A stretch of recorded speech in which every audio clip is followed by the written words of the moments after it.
I'll always be with you.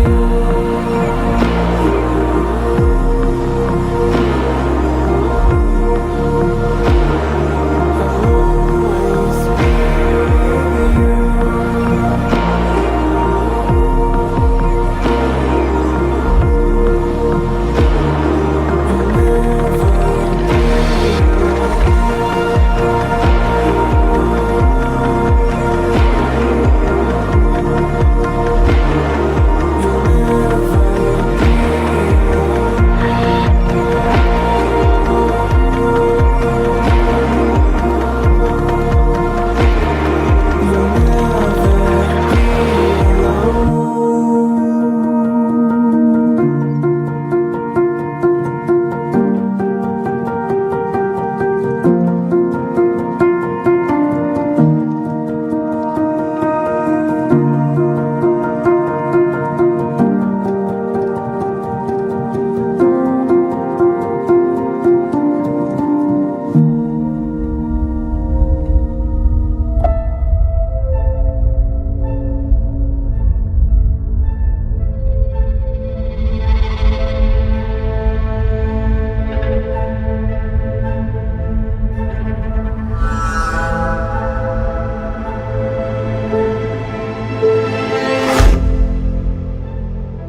Good evening, everybody. Welcome to That's Wild.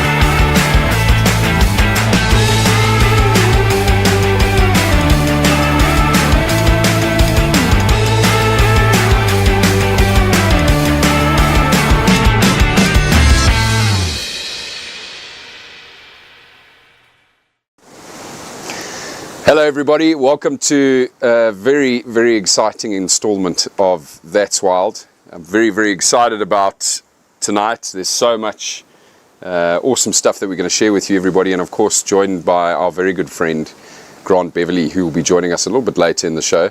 Very, very excited about catching up with him with what's been an incredible 2-3 weeks of wild dog madness here at Painted Dog TV. So very keen to catch up with him about that, but we're going to do the show slightly differently tonight. So what we're going to do is we're going to start with our highlights of the week, everybody. So we're going to go into that straight off the bat, and I think we'll then also look at the submitted photographs and videos from all the wonderful people that have sent us those photos. So starting off, we'll go straight into the first highlight of the week, everybody, which was quite a tense moment that Basil and I experienced on one of our afternoon drives. You'll notice the younger bull of the two bulls that were recently released here on the reserve came and had a very close-up hello with us. This elephant actually on 2 occasions made contact with the vehicle with his trunk. I think that's busy happening right now. You can actually see the shake in the camera. That's how close he got. But we stood our ground, everybody, and wanted to basically just teach that elephant that, you know, we don't want him to think that if he comes up to vehicles like that, he can chase us around. Obviously, we respect wildlife at all times, but there's been a bit of concern here on the Rietspruit Game Reserve with, you know, the number of vehicles that we have operating here, that there's been some bad behavior that these elephants have been picking up on. So myself, Brent, Andrew have been working really hard with the elephants just to sort of not really put them in their place, but just to show them that the vehicles are not something that they should be approaching that closely, and also that we obviously not going to race off the whole time. We're very worried that, you know, something bad could happen along the line, so trying not to teach them the wrong sort of behavior. But it was a very calm and controlled situation there. The bull's not in must, and he actually relaxed completely once we had a little chat to him. Right, so going into the next highlight, everybody, an amazing undertaking that Painted Dog was involved in at the beginning of last week, or rather towards the end of last week, where we relocated and reintroduced a herd of buffalo here to the Rietspruit Game Reserve. Now, they're not free on the reserve as of yet, but are being currently held on a boma, rather in a boma on the kind Lowveld property. You can see us in shot here, everybody, when we went out to go and capture those buffalo, then followed the truck back with 6 buffalo, Cape buffalo, that have been released into this boma. An amazing moment there, watching them take their first steps onto a reserve where they haven't been present for a very long time. A lot of excitement around the buffalo, and we're really hoping that in time we will be able to eventually release them from this boma and have them roaming free on our reserve. But just very grateful to have been there, to document the whole thing and be involved, you know, with the whole process of something that is very, very exciting for us here at the Rietspruit Game Reserve. So thanks to everybody that was involved there. All right, so moving into the next highlight, everybody. I think this was on one of my night drives. We'd actually concluded our afternoon safari with our guests that were watching, but myself and Andrew came across a very interesting little specimen that was crawling across the road, everybody. In fact, no, I think you guys might have seen this live. This little frog here, everybody, the bushveld rain frog, one of my favorites that comes out at this time of the year. We managed to capture, just as it crossed the road, a very, very cool little specimen, a beautiful little frog which buries itself in the sand. And interestingly enough, also during the week, saw some news from the EWT of the Branches rain frog that has recently been rediscovered. It hadn't been seen in over 15 years, which is quite unbelievable. And that's just recently shown up somewhere in the Eastern Cape, I believe. So really, really cool. Nice little highlight for us, seeing some of the reptiles that exist here on the Rietspruit Game Reserve. All right, moving into the next highlight, everybody. We had, well, I didn't have this sighting, but a couple of the other crew, Andrew included, had an amazing moment with the cheetah males along the southern fence of the Blowbank Reserve. They came across them just walking their usual patrol along the southern fence, and these two male cheetah certainly do live a very busy life. They have a lot of run-ins with other predators, which is quite normal. And look at this amazing footage. Look at this, of this cheetah bolting, everybody, from a lioness, which was on the other side of the fence. This lioness is on the Blue Canyon Conservancy, the neighboring reserve, and you can see her chasing off the other male. So the two male cheetah got split up by this lioness. Fortunately, no harm was done. One good thing, I suppose, of having a fence. But amazing to have witnessed something like that, you know, for the crew. And the good news is those two male cheetah have reconnected. They're back together again. But it just shows you, you know, we very often come across these cheetah on their own, and they're contact calling for their brother or the mother for the cub, and vice versa. And sadly, that's just the reality of a cheetah's life. They get chased around by all the larger predators. So it's interesting to have seen that, you know, happen in the flesh like that. But like I say, happy that they're back together. The males are doing just fine. Moving into the next highlight, everybody, was a amazing sighting that Andrew had with the herd of elephants. I just love this footage of this cow reaching up to the trees above her there, just as the light was fading on an afternoon drive recently. Absolutely stunning. And look at this, another very close-up call with one of the cows, but Andrew doing a fantastic job here of basically putting the elephant at, you know, in its place, telling that elephant to back off, letting it know that it's getting too close, and just staying very calm, not starting the vehicle, not racing off. And you can see she's thinking about it there. You can clearly see Andrew's thinking about it as well. And there you go, she eventually starts moving off, not feeling threatened, but at the same time knowing not to get too close. Look at that face. Another hair-raising moment for Andrew. Well done, bud. You did a very good job there. Yeah, so amazing stuff, everybody. It's been an incredible week, and wonderful to have shared that with you all. We're going to go into our viewers' photos now, everybody. Thank you to those who have submitted them. Very excited to have a look at these. I'm just going to pull my phone out so I can have a closer look. Moving into the first viewers' photo of the week. I believe this one was from Julie. Yes, it is, of hyena. A hyena with one ear and a couple of what looked like white-backed vultures in the background. Thank you for sending this amazing photograph in, Julie.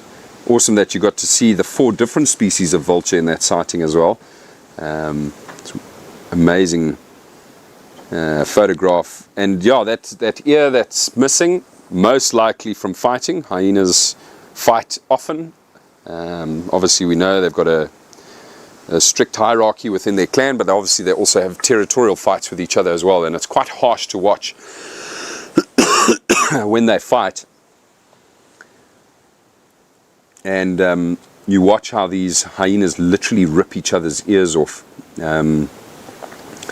It's quite a gnarly thing to see, and I assume that's what happened here. I believe that Julie took this photograph when she was out with Carl and Kerry, which is really cool as well. A very special moment. Thank you for sharing that with us. Right, so moving into our next submitted photograph of the week. This one I believe was from Michael. Michael, thanks for sending through this amazing image that you captured of a spotted eagle owl on your recent safari. I believe this one was taken at Jackie's Sabi house, and you've captured it really beautifully. I just love the eyes of this bird. Absolutely exquisite. A really, really nice capture. Tons of them here on the Rietspruit Game Reserve as well. We often come across them on our evening drives. A really beautiful bird, important part of the ecosystem here, controlling the rodents. Alrighty, moving on to the next submitted photograph. We got this one from Kurt, I believe. An awesome photograph of some white-faced ducks on the Kind Lowveld property, I believe. Actually haven't seen them for a while on this side of the reserve, so it's awesome that you've picked them up. That's certainly a beautiful waterhole where you photographed them, Kurt. Hippo Dam's one of my favorites on the reserve. It is a pity that we don't go there all too much, but a stunning photograph of a flock of white-faced whistling ducks. Thanks very much for sending that through. Right, everybody, moving into the next photograph. This one was from Barbara, who also was out here recently on a safari with Brent. They went up to Kwando in Botswana, a place that I've never been to and dying to go visit one day. I'm sure I will, and thank you for this incredible photograph, Barbara, of a species that not a lot of people have seen. That's for sure a rarity, but an amazing photograph of this artwolf that was taken up at Kwando. And as you say, you know, unusual to see during the day. It looks like it's coming out of a termite mound by the looks of things, so probably at a den site.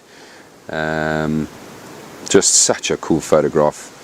I've actually only ever seen artwolf on 2 occasions in my life, so very, very rare species to come across and to even photograph. So really great capture. Thank you for sending that in, Barbara. All right, everyone, and now we go into the last image that was submitted by an artist, oil painter. Thank you so much for sending through this amazing oil sketch that you've done of an African wild dog. I see you've done it on wood. It really is beautiful and just so fitting for the show tonight. Obviously very excited about what's coming next in the show, everybody. We're going to be chatting all things African wild dog. It's been a crazy couple of weeks with him, but thank you so much for that beautiful photograph, or that photograph of your beautiful painting. Really lovely. All right, everybody, so highlights and photos are done. We are going to just take a short break, everybody, and then we'll be back with you soon for the exciting chat with Grant.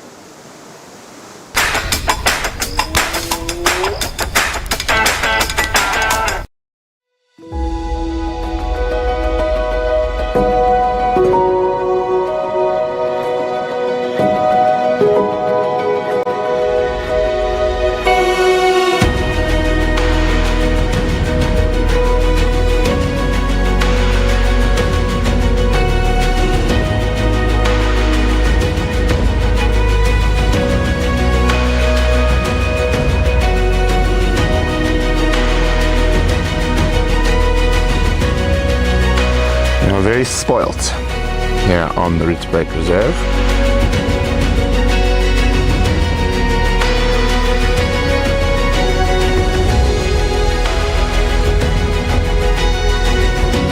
How awesome is that, guys? Right past the front of our truck.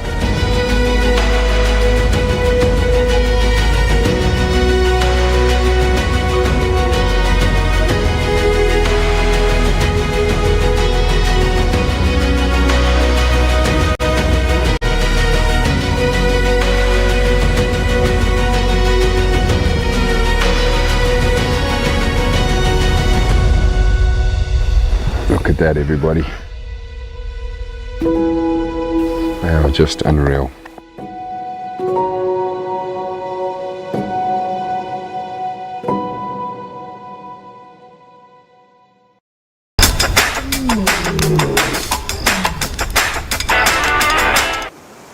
Welcome back, everybody, to That's Wild.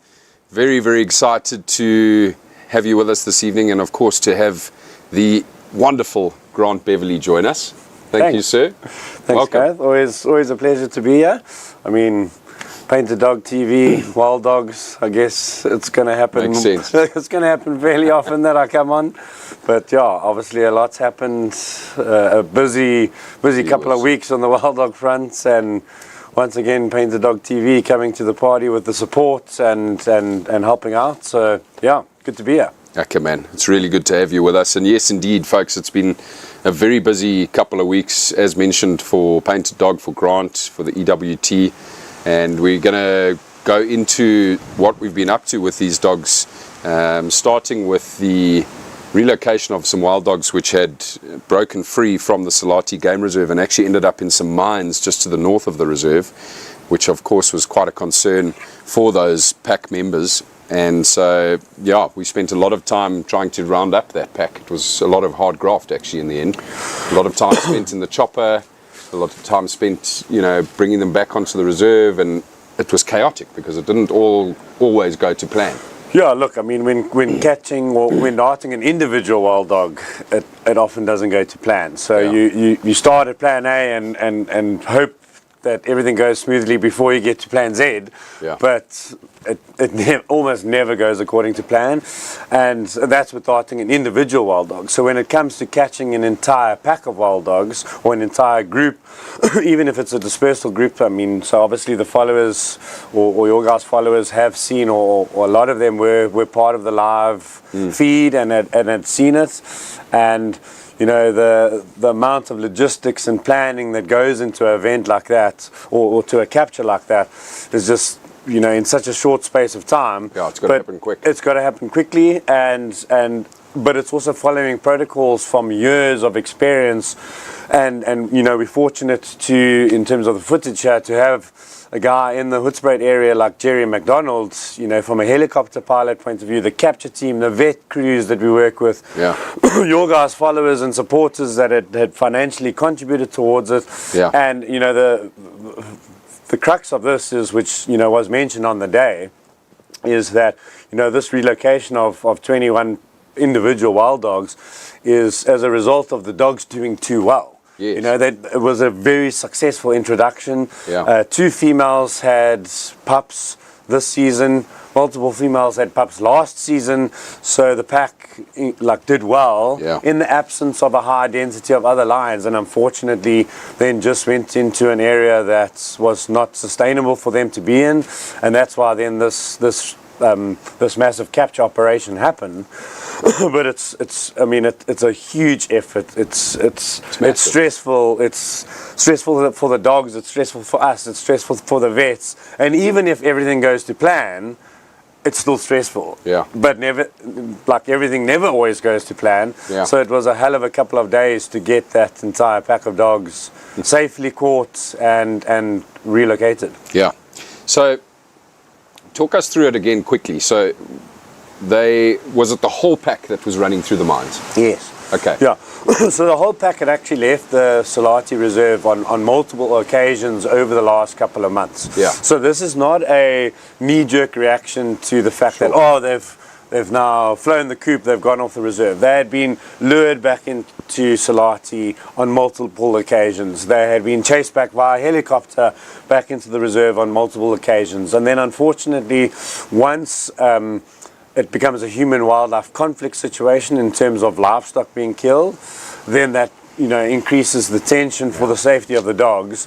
So, this is over a long period of time of the dogs repeatedly getting through the fences and out of the reserve. And then, you know, even just in terms of that, like a fence for a wild dog is literally like watching water going through it. They can get through the smallest holes. They don't care. And unfortunately, once they've learned that they have access to easy prey where it's away from lions and that behavior starts becoming repetitive, that's when the eventual decision is made. You know, it's not a knee-jerk reaction.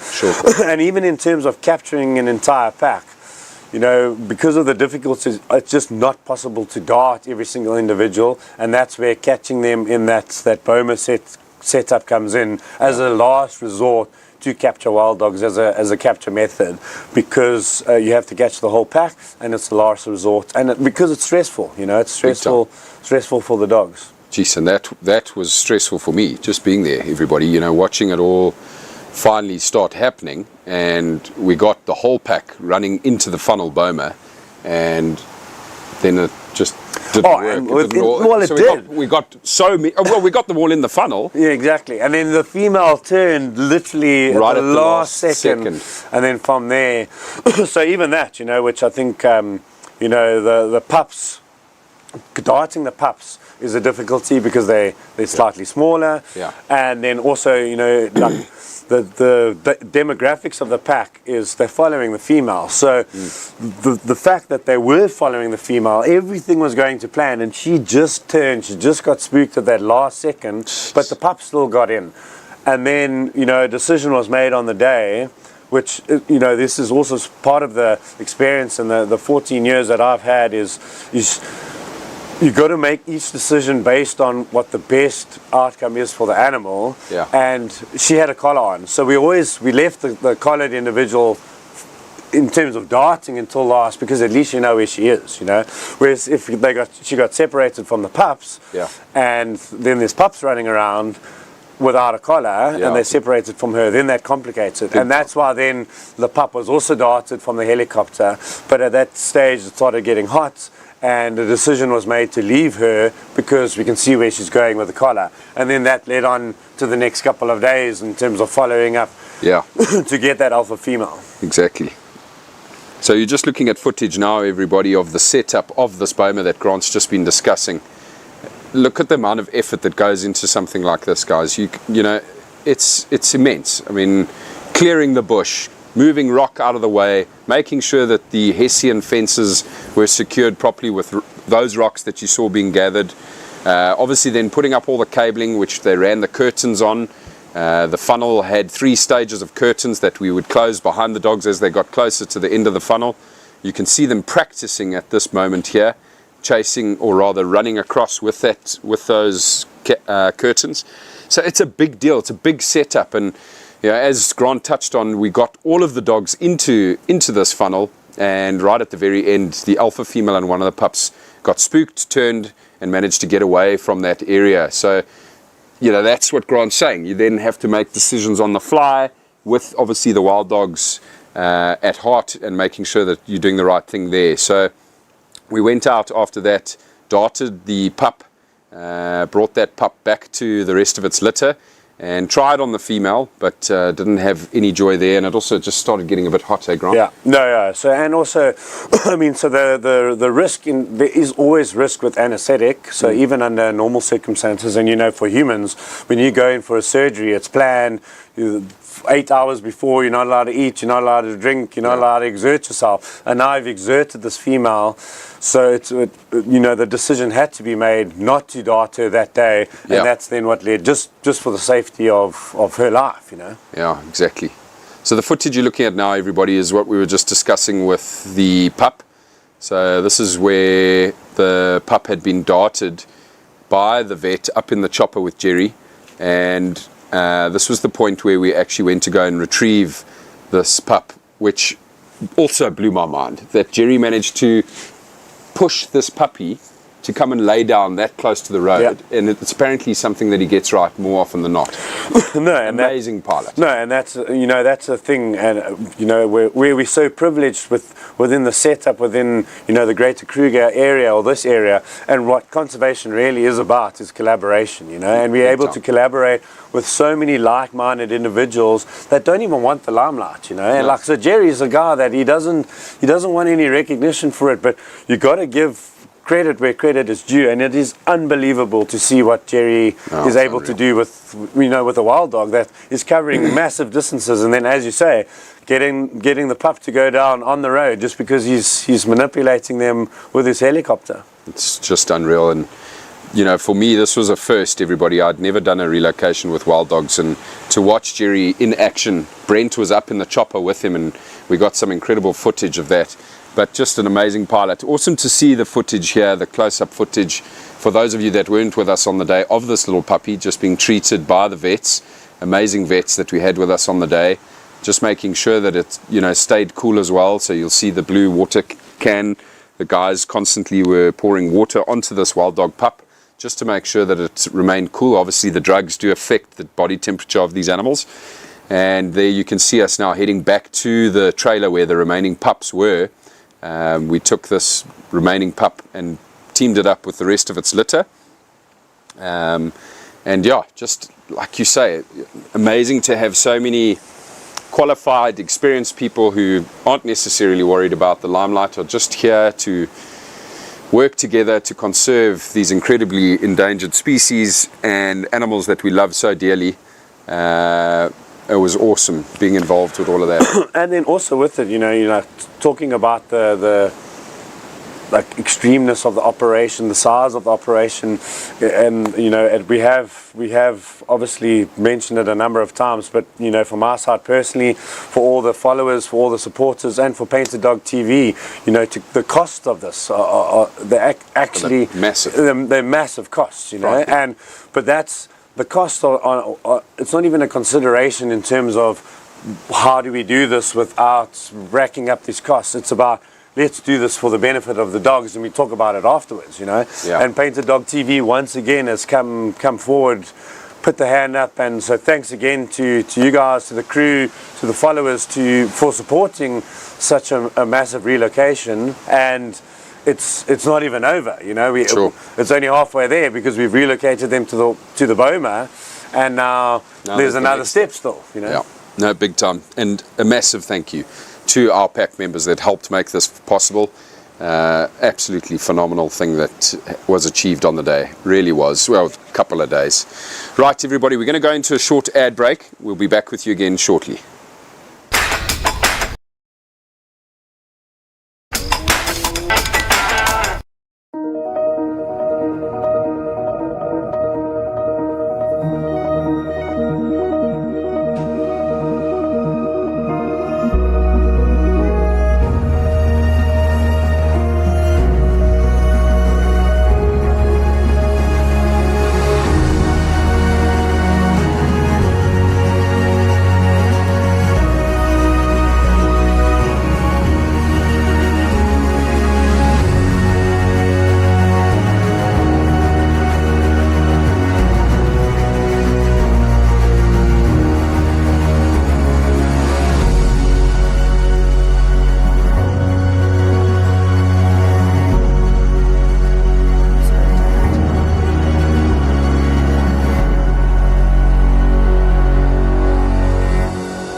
Welcome back, everybody.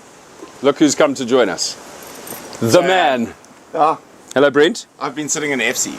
Yes. It's been quite a strange experience for me sitting in FC, but it's been fun. How are you, boy? I'm very well. Nice drive this afternoon, Gareth. Thank you, sir. And Grant? Brenting? Always a pleasure. So I just want to say quickly before we get started, a massive thank you to all of you. And we obviously have some very special viewers that make this type of stuff possible. Just to give people a little idea on what it cost to capture that Salati pack and put them into a safe space. Yeah. Over a period of 7 days, 8 days. Yeah, in total 8 days. Yeah. When we got called, it was close on $10,000. It's crazy. Yeah. And Sorry, I lied. Sorry. It wasn't $10,000. It was 10,000 rand. No, it's 200,000 rand. So yeah, $8,000. $8,000. $8,000. What? And look, and then another thing which we never really speak about is we're talking about then the actual costs of the logistics and the actual capture costs, but we never talk about time. And time. Not in conservation, time is not money. No, it is actually. But well, especially with pets and helicopters exactly. and whatnot. Time But is money. I mean, your time as well. So once again, and folks don't want to be recognised or put on a pedestal. None of us do in conservation, but for Brent as well, for all of you guys were there. Yeah. It's first light in the morning. You got to be there the day before to set up the boma. It's not let's quickly go dart the dogs and come back. It's 8 days of planning, logistics, meetings, getting everything in place. Meetings 2 days before, getting permits, logistics, permissions. And I know. I mean, getting the permit was. We don't want to talk about that because we are very lucky in Limpopo. We deal with some incredible humans that work on the permitting side that make it possible for us to work quickly. So heads up to them. They don't want to be mentioned. And No, but it's all logistics that have to happen before. It's not about you just can't going go and dog to dog. You can't go dog to dog. Well, Exactly. You need governmental permission. You need reserve permission. You need it goes on and on. Yeah. Yeah. So I mean, I know that week I spent 12 and a half hours in a helicopter. In a helicopter. And I was the only person who didn't turn green. Shame. Which is why you went into the helicopter. I tell you, I was so jealous. Yeah, but yeah, you agreed. That was for amazing. You agreed for a different reason. No, sure. A big shout out to the Solati team though. Yeah. Steve runs away from the helicopter, and Mads.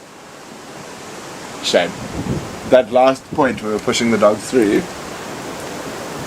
Jerry and I both looked at her like, "Are you okay?" No, look. You're happy coming off the chopper. Mads changed colour. And I mean, obviously you can get a lot of the perspective from the footage, but when you're in that helicopter and what Jerry is doing with it, throwing it around, flips like it a around. man. like, think of Like your a worst ragdoll. roller coaster that you've ever been on. Going in every direction. Exactly. So it is hectic, but we are privileged to be able to, with our viewers and our fans, to be able to support say these something. exactly. And there's a very important fact that I think a lot of people forget. Without puppies, currently, what's it, 350 in Kruger. in South Africa? No, in South Africa, just under 600 in South Now Africa. you're going to make me do maths again. I did my maths before I came, sorry. But in terms Focus on of Gareth or Grant. in terms of percentage of the pack or of the population, 4.5%. it's just under 5% of the population that of we're the saying. whole population of the country. It's crazy. So that's 4.5%. I mean, this for me was absolutely insane. This is crazy footage. Through a mine. And, I mean, look at that. I mean, it's So just, cool we're seeing them chasing running along through the a road mine. like that. There's a whole bunch of other footage that is going to come out in the next little while. So, thankfully, due to certain paid to dog pack members, we were able to cover the cost of this whole operation. But it has impacted on other things that we were funding and whatnot. So we are going to be doing a funding drive for wild dogs exclusively. So instead of giving someone a Christmas present, buy a wild dog a chance at life. Correct. Interesting to see that the dogs going through the fence there. So this just is as Grant was saying about them just passing through fences, no problem. This was really interesting. So these dogs, and one of the biggest killers of wild dogs is roads. Yeah. So there were a lot of places we could have chased these wild dogs through, but because there was a river that went under the road, and I can tell you, I was in the helicopter, we chased those wild dogs under that bridge 3 times. And we literally we found them on a dairy farm. Quite far away from, I think it was Jeez, that could've gone 9 miles? Yeah, right. 9K. No, it was 15K. 15K, so that's like 6 miles. 6 7 miles. And they knew they were being naughty. Yeah. So literally, when we got in the helicopter, they went within 50 meters 3 times of where we chased them. They're like, oh, we know we've got to go. Sorry. They did, and as I said, there's some footage that will come out later. They did also get sidetracked sometimes. They chased a cow a couple of times. And then Jerry managed to chase them with a helicopter away from the cow. They chased a couple of things though, didn't they? When they were back on Solati, they had to go at a number of games. Getting them into that capture Burma. Yes. My goodness. They were starving. So, I mean, obviously, we've taken away the pack's hunting force. Yeah. So it was literally the alpha female left with 12 puppies. Yeah. And they were hungry. Yeah. And they were, that close bond between each individual within the pack. She's also then diverting her attention away from hunting to, we need to find the rest of the pack. So, and that was also what complicated the situation, because they're moving so far, looking for where the other dogs are. We'll show you this, but because we've got all the satellite data from the collars and that.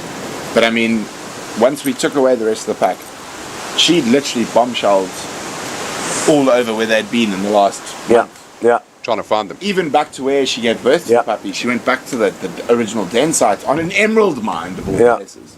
Exactly. Yeah. No, but so it's been a hell of a week for all of us and for wild dogs, and crazy.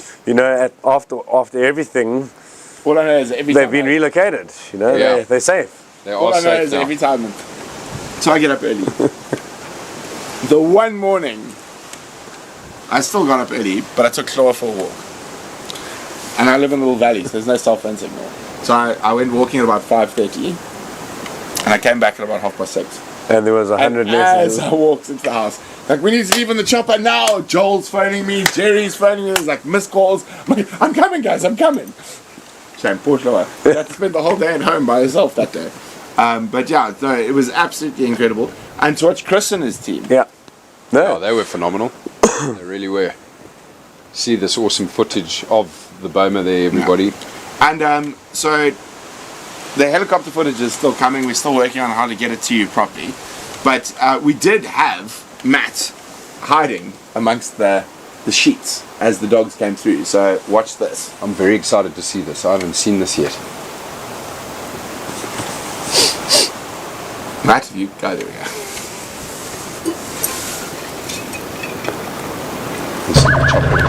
Confirm this as well.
Everybody, just mayhem. So I hadn't seen any of that. Brent was obviously watching all of that from above.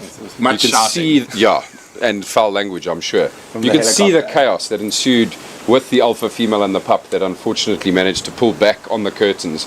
Incredible footage that Matt managed to capture inside there, and all the team obviously scrambling to try and keep them inside the boma, which obviously eventually didn't work. They got loose, and you know, we've explained how we then went Grant and was got the pup. Yeah. And then, so Grant, so we got the pup back to the rest of the litter. Yes. The alpha female we then left for, was it 2 days before you went back? Yeah. Apparently Grant lost his pants at some point. Yes. We're getting very excited about this part of the story. So this was mayhem, but then it didn't end at this mayhem. And it ended, so this was on Sunday, it ended on Tuesday, where we gave the female a day just to settle down. You know, we knew that she had a collar on, so we knew we could find her. So we were going to dart her from the ground, which was way more relaxed. That's standard operating procedure in terms of, you know, it's less pressure on her. On the Tuesday, she did not come within 50 meters of a vehicle. Despite using all the techniques to call her in, we had to use the helicopter again to dart her. 3-4 hours of chasing her on the ground, eventually dart her. Then we have to now go and get the male darted in the boma. 2 minutes, darted, smooth, no problems. We were like, oh my gosh, it's done, we're good. Alpha male and alpha female now on the way to the boma. It's 3 o'clock in the afternoon. This is great. While on the way to the boma, we get a call. Is the vet still with you? Yeah, is the vet still with you? One of the pups has gotten out of the boma, so it's now outside the boma. We need to dart it to put it in the boma. that was a 3-4 hour attempt to now try and dart this pup. Day 3, get a call. There's 2 of the pups now have gotten out the boma. So the pup's obviously small, the bomas are designed for the adults. Day 3 now of capture, and there's 2 pups after that, or day 4 now of capture. There's 2 pups out the boma. Chris, that had been involved. Ben, who's been involved with the other captures. Ben's sitting in Ben's in, yeah. Togo. Or Joel's, Ben's not here. Chris is not here. Joel's not here. Dr. Pete Uncle Rogers. Uncle Pete came through. Of course. To dart now the 2 pups. So now this is the 2 pups. And I say to Pete before he gets there, I was like, Pete, this is not going to be easy. And he's like, no problem. He's got lots of darts. We'll get them. No problem. We're going to talk about Uncle Pete and his darts a little bit later. But now the one puppy that Chris starts on day 2 of capture, it's just about to get dark. The pup gets started. It runs off away from the boma. So now we're walking towards it. It's about 5-6 minutes since the dart has hit the dog, and it's bounced out. So we're not 100% sure how much of the anesthetic the dog's got. But we eventually find it. So we follow the direction that it had gone in. We found the pup, and it's sleeping, but you can see it's not sleeping deeply yet. You know, it's not. So we knew it was going to wake up, and now it's time that's critical. You know, it's critical that we got to get this pup. It's about to go dark. There were hyenas around the boma. So Chris and I both grabbed the dog, and as we grabbed it, it woke up. And it's now 100% awake. Oh my God. So I've got it scruffed. No more new bites. Okay, good. I've got it scruffed on the back of the neck. Chris has got it on the rump. And we're like, it's now 100% awake.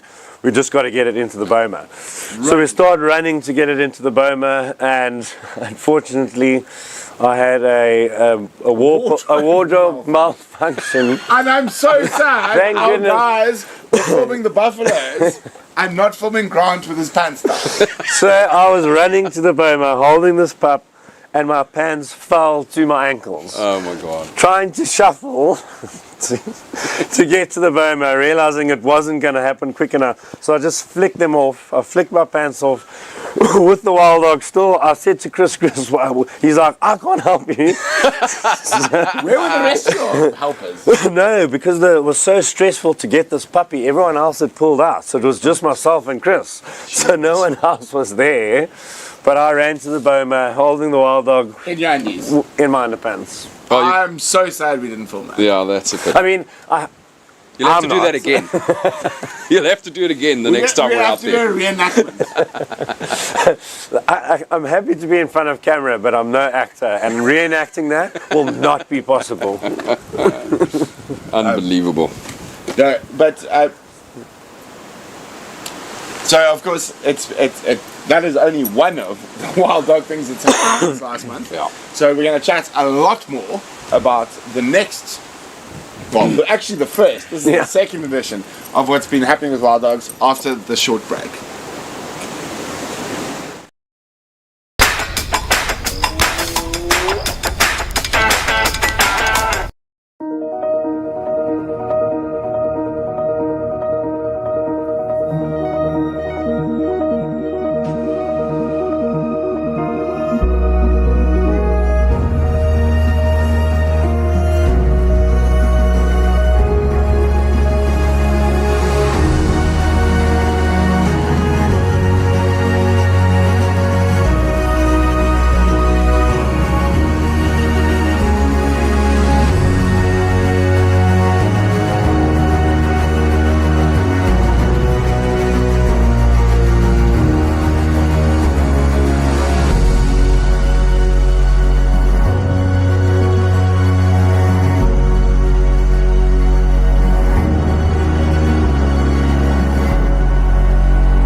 Welcome back, everybody.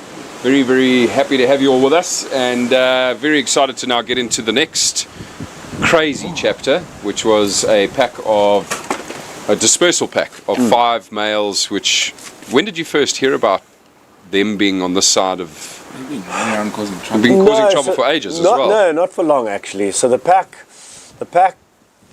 is a resident pack within the APNR. So we've been following them for a long time. Yeah. But obviously we only have one GPS collar on each individual in the pack. Yeah. And so we noticed the dispersal pattern starting to happen because they leave their natal area or their home range. So we noticed it starting to happen, and when that started to happen, we actually put a collar on a female that's from the pack.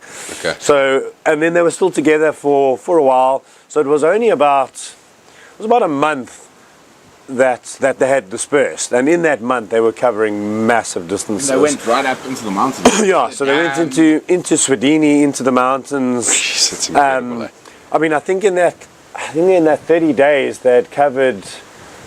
I'm trying to remember. Wasn't it over 300 It was km? over 300 kilometers within that 30 days, and that's just the distance between one GPS location and the next, not what they're doing in between that. No, you sure. know? Yeah. And we generally, because it's within a greater conservation area, within the Kruger to Canyons biosphere, we would generally allow it to play out and see where they go.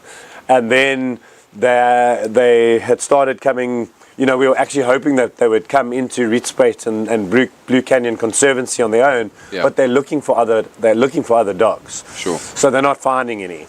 And that's then also making them go wider and wider and wider. And then that's when they came into that human-wildlife conflict situation. So it was only right at the end of their month of exploring, and they had got into an area. So it was human-wildlife conflict, a cattle rancher, so they had killed a cow again, which is quite rare for dogs. No, it's a big animal. It was a big animal, and so they were hungry by then as well, because they were going through marginal areas, Yes. through a lot of agricultural land. And then at the same time when, so Rania was involved in, and this, although this was also, it always is a hell of a thing to catch now wild dogs. Yeah. This was one of the first times that I wasn't there because I was on leave. Thank Yes. goodness. For the first time in a long time, I was in Cape Town and trying Relaxing. to enjoy the beach, and now we have to catch 5 wild I was dogs. in Joburg. You in Joburg. You had to come back for I it. came back. And a baptism of fire for... So actually, that pack I think was my 100th wild dog Really? capture. Yeah, it was the 100th wild dog. Amazing. And there's some footage of this now. Jerry has flown a helicopter like no one else many times. But don't ever let Ben hear me say this. But he managed to do 5 dogs, 5 darts from a chopper. Jeez. Which is impressive. That We is very tried from impressive. the ground, as you can see, many times. He did not miss from the ground. I know Ben's going to blame my driving, but it definitely was my driving. Ben just wasn't quick enough. But anyway. But Jerry also, again, put every single dog down on a road. So this is the dog, everybody, within So this is the first snared dog. Yeah. This is the first snared dog. Yeah. Very lucky. I think that snare had been on for like a day or 2, or maybe 3 or 4. So very recent. Very recent. So everyone looked at that and they're like, "Oh my god, it looks so bad." And I was presenting live on this. I was like, "Guys, this is a nice snare. Yeah. Like it's fresh, it's whatnot." Tristan and I struggled a little bit to get it off, but I mean, you can see that there was no major muscle damage, there was no ligament damage, it was just meat. Okay. I mean, that dog, you can't even see the you won't wound even in be the able to bone tell at the it, moment. Yeah.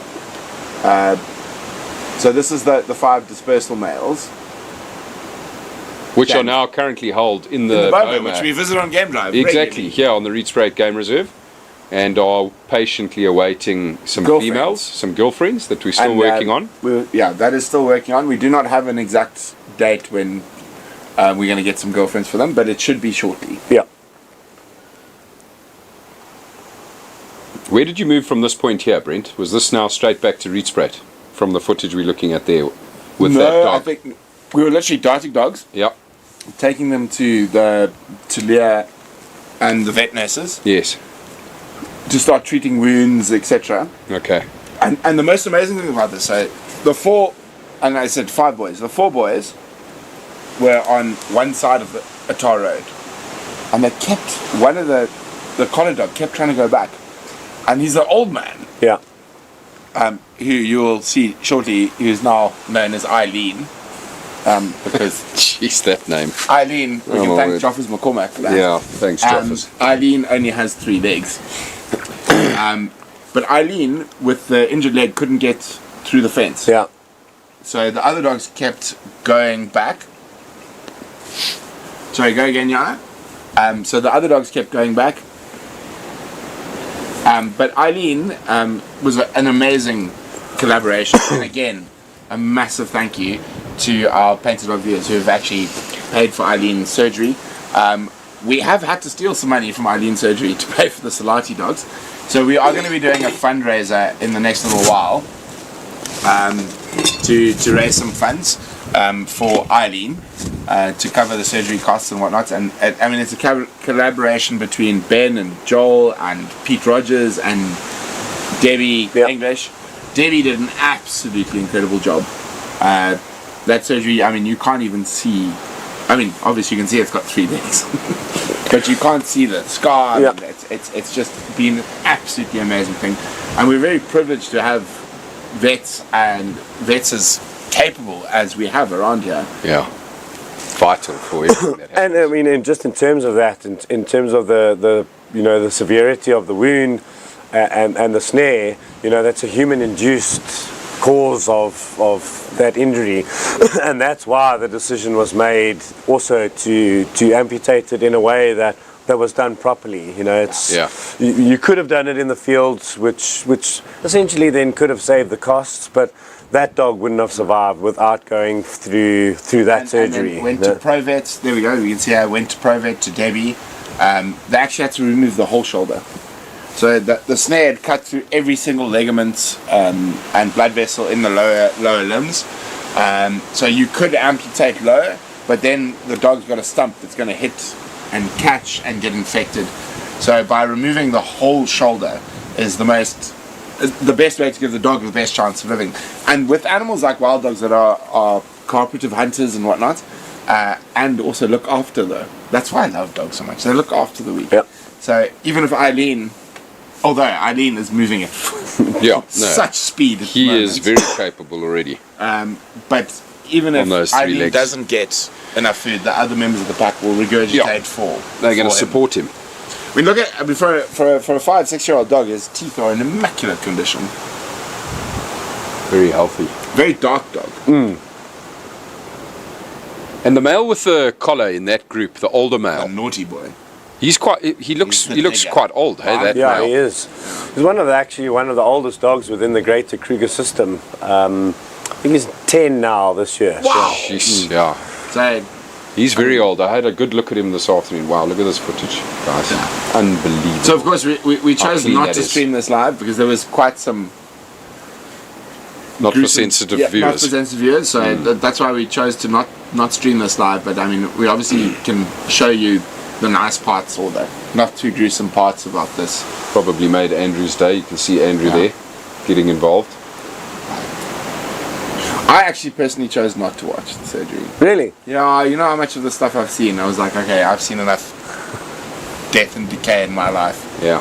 So Pete and I actually went out to go shoot or dart The other dog. The other dog, the collared dog. So we've nicknamed him Digger because he loves digging. He keeps my dad really busy. In the boma. Yeah. But Dad is constantly putting more rocks around the boma. They've now started digging from like 2 meters away from the boma to try and get under the electrics. Jeez.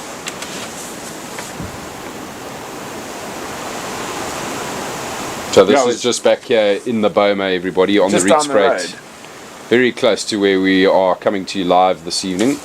The boma is only a mile up the road, and there you can see that amputee trotting off happily into Good the old boma. Eileen. Unbelievable how tough these animals are, hey Grant? They're Yeah. they're They're so resilient. I mean, if a human had that wound, he would be in ICU for weeks, you know, and they go in for the surgery that day, and as you say, he's already a couple of hours later, he's running around, you know, it is unbelievable. And we fed them the next day. And And he was in there yeah, Oh, with yeah. the rest. Tucking in. absolutely amazing. So Grant, just quickly though, I know that I've been getting a lot of questions over the last couple of weeks about the females. Can you maybe just tell us a little bit, about how that process is playing out at the moment in terms of getting females here? Yeah, sure. Look, it's important to get females that are genetically viable, in terms of the mixing of the individuals, because the intention is then to create a pack that can breed, So we're waiting for genetic tests at the moment.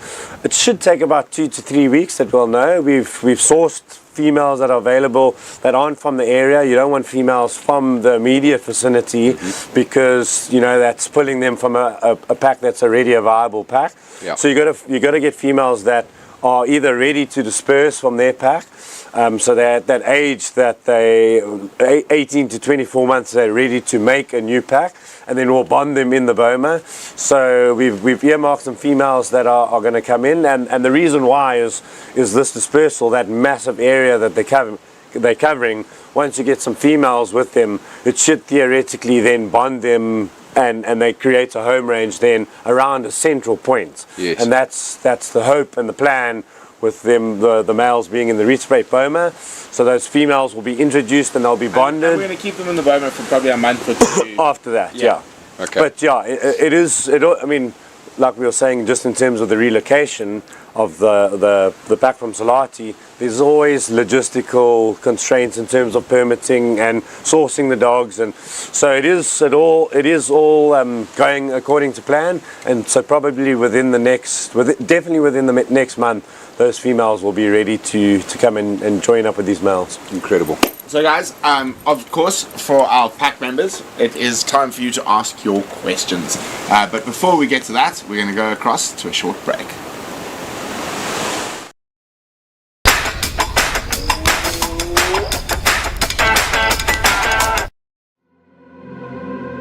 Dear future filmmakers, Africa is calling.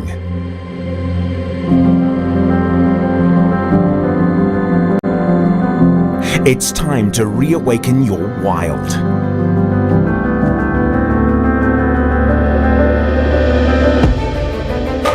Painted Dog TV is offering an internship unlike any other.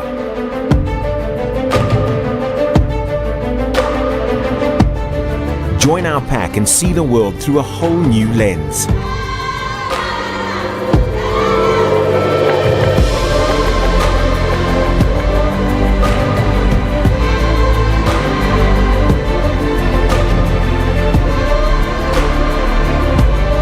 Live and work in the beating heart of the South African bush and become part of our mission to share it with the world.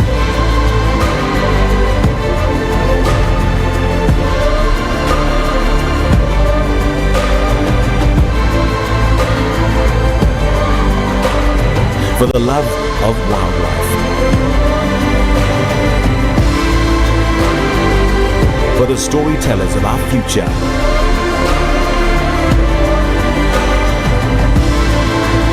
Painted Dog TV internships.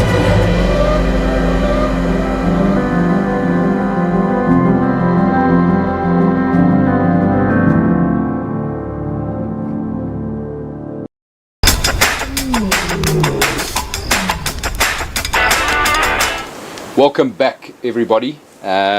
Just busy looking at some of the questions that you have all been sending through to us. Thank you so much. If you haven't sent in your questions, please get them through to us as soon as possible. But we'll get right into the first question that I'm picking up here from Stephanie, who's asked, once you introduce the females, how long will you keep them in the boma? Probably a month or two, yeah. Okay. And it depends how the bonding goes. So we do this artificial bonding now that while under sedation you rub them against each other. Can't wait to and see then that. they wake up and they know that they're from the same pack because they can smell each other. So there's this olfactory recognition. So as soon as they bonded, so probably within a month, yeah, they'll be able to be released, yeah. Incredible. And then we've got Canadian, so are they going to stay here? Yes. They're going to stay in the Rietspruit boma. And then Marcy wants to know, where will the Salati pack go? we don't know yet, yeah. How many females are coming in? A question from Wendy. So ideally is to have an equal ratio of males to females, so 5, so that it's 50% males, 50% females. That's the ideal. Okay, so 5, yeah. Just quickly, why is that the ideal? Just for the as part of the bonding, and then also so there's an individual for each, and the pack size of 10 it's not a minimum pack. Well, there is a minimum pack size, which is 7, based on the success of a pack in the wild, yeah, or in a free roaming setup. But 10 dogs is also the average pack size in Kruger National Park, so it matches what the average is from all the data we've got from the Greater Kruger. So we're just matching that. Okay. Amazing. Okay, so it's a bit of a combination question from Marcy and Steffi here. Where did the mom and the 12 pups go? And then are all 12 pups from the alpha, or they're a combination of the alpha and beta females? So they have gone to a temporary holding boma within the Greater Kruger National Park on Balule. So it's been fantastic that Balule, in collaboration with a lot of other people, Ben and Joel had been involved with that, to have a boma that's available for emergency situations. So they've got into that holding boma, and the pups were from 2 different females. So the alpha and beta female had pups. So they're from 2 different litters within the same pack. Yeah. I see that Kennedy Ann asked here, how did you care for the pups without the female? They must have been so scared to move about. How was she when she reunited with those pups, when you eventually got her there? So as long as there's another adult, obviously there is a strong bond between the alpha or the mother, but so there was another adult female that was with him, which was the beta female. Yeah, so she was one of the mothers, and even the other adult male that was with them. As long as they've got another adult with them, they settle. She was the mom, on the other hand, was unsettled. She was, and that contributed to the. But even on the day when we did the relocation of the pups, once they were in the trailer and they were all together, they were very relaxed. Just incredible how quickly they. As long as they're together, as long as there's another dog, they settle. Yeah, they're content. And then Barbara is wondering, is Kruger not yet saturated with wild dogs, which is why these dogs are going great distances? I wouldn't say it's saturated. There are definitely some pockets, and that's something that we're actually looking at in terms of why we don't know where they're going yet. The idea is hopefully to introduce them into Greater Kruger. So we've looked at all the collar data. We've looked at, over the last 12 months, exactly the home ranges based on the collar data, based on the known individual packs that even if they aren't collared, and there are a couple of areas that could be suitable for a pack to be introduced into. What's happened, these dogs are right on the periphery. Yeah. And lion densities and other predator densities make a big difference in terms of movement and forcing animals out of the protected area. Yeah, and then density in terms of saturation in the south is way higher than it is in the north. So there is, it's not, and the population fluctuates as well. So we're on a peak now where it was a good denning season, but then it could go down again as well. Yeah, of course. Such a high mortality rate with pups. So you guys, you've got your last chance to ask Grant a question in the next couple of seconds. I'm going to ask Grant a question before we get to that. Is this the first time you've had to carry a dog in your underwear? It is the first, and I hope it's the last. I think on that note is a note that we should say goodnight. So all of you can imagine Grant carrying a wild dog in his underwear as the last image of the evening. It's been wonderful. Thank you, Gareth. Thanks, you, Grant. Thanks, everyone. Grant. Thanks Gareth. for joining us, everybody. Good night, everyone. We'll see you soon.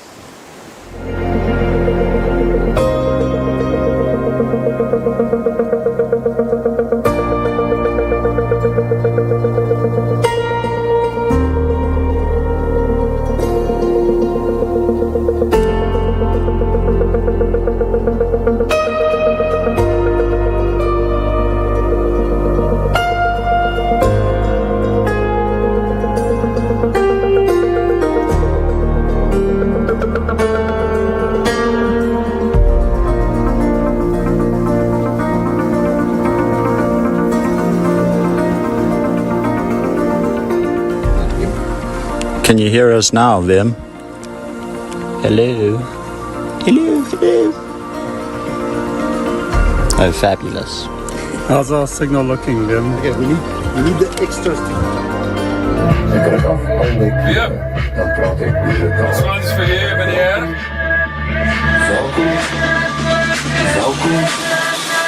Welkom